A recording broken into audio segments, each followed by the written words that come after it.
Hello， 大家好，我是 Stevie。今天我们来做一个咖啡专用植物奶的 review。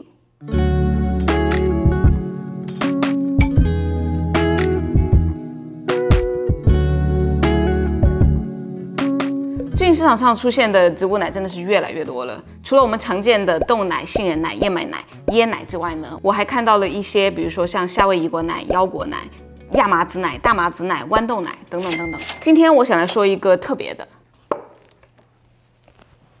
这一款呢是专用的咖啡植物奶。为什么要说这款奶呢？因为它最特别的地方啊，其实是 James Hoffmann 参与研发的。James Hoffmann 应该很多人都知道，他就是 YouTube 界中咖啡专题的扛把子。因为 James Hoffmann 效应呢，所以我对这个奶特别好奇。而且我觉得这个奶更特别的地方呢，是他没有给自己定义它到底是哪一种植物做的奶，他只说他自己是植物奶。它的包装盒上面说，这个奶尝起来非常的 creamy， 而且它跟咖啡在一起，它也会有那种奶制品的味道，可能对于配咖啡来说会更好喝。而且它还强调，它这个奶是可以打出特别绵密的 microfoam for next level latte art like milk，next level latte art。所以我还蛮好奇的。为了测试这个奶和真的牛奶以及其他的植物奶有什么不同，我做了一个比较简短的实验。我买了一个平时我喝的比较多的一个 grass fed 的全脂牛奶，它的脂肪含量大概是 3.25。燕麦奶呢，我选了也是平时我比较喜欢用的一款 Earth On。为什么我不选欧里？那是因为欧里最近真的是到处缺货，买不到啊。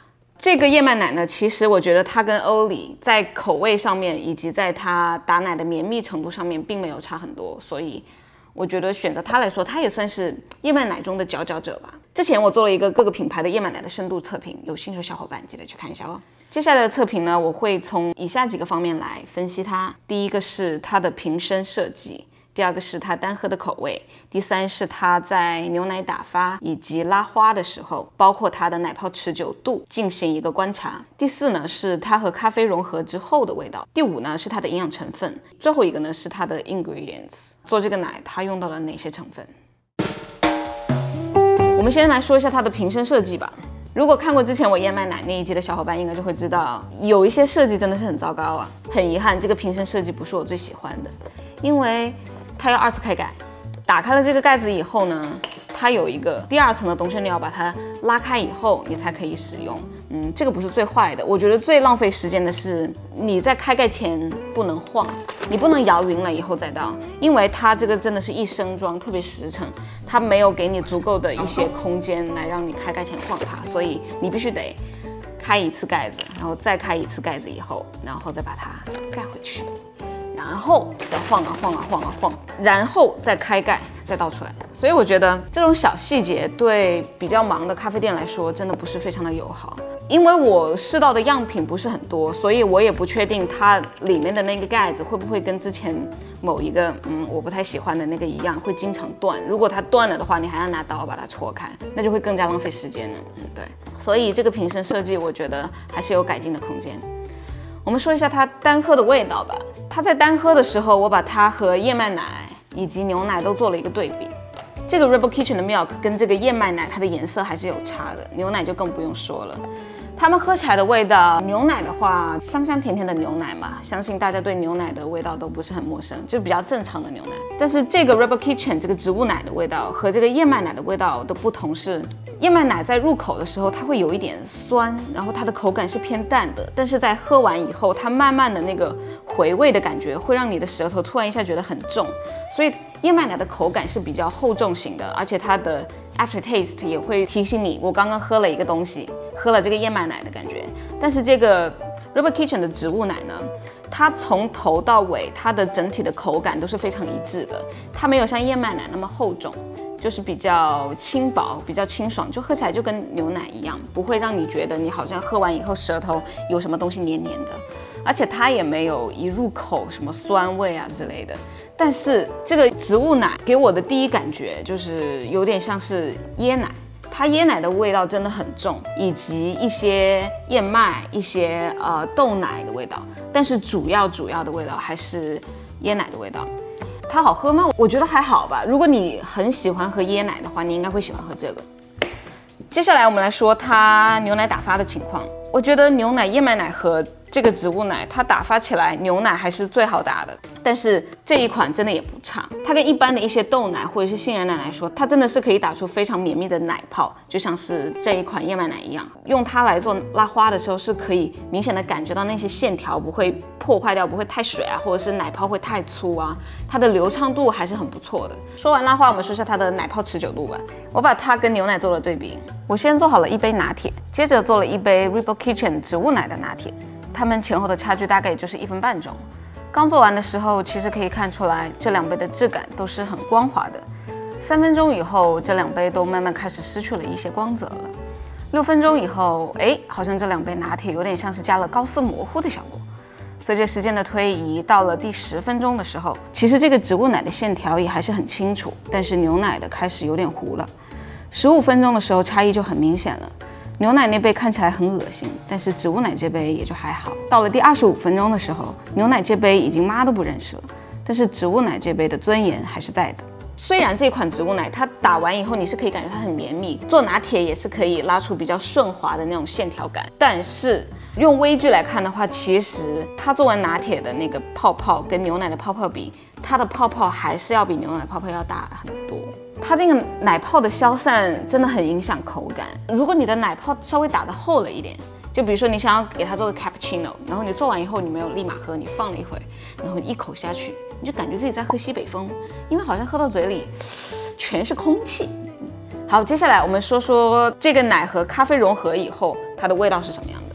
这次我选用的一个咖啡豆呢，因为想要照顾到广大群众的口味，所以我没有选深烘的，我也没有选浅烘的，选了中间的一个哥伦比亚加 Ethiopian 的一个拼配。如果是普通牛奶的话，我觉得它们是可以融合的很好的，给它提升一个口感，让它变得很绵密、很顺滑。但是咖啡的香味也都是有保存到的。燕麦奶的话，它的味道真的很浓郁，就像是喝过以后，你的舌头突然会有一种燕麦奶那种麦香或者是厚重感。所以当燕麦奶跟咖啡在一起的时候，其实这种比较厚重的燕麦奶，它是真的会有点抢咖啡的那个味道。咖啡它本身的味道不会太明显，因为它会有点在你口腔中的成分占的有点太多。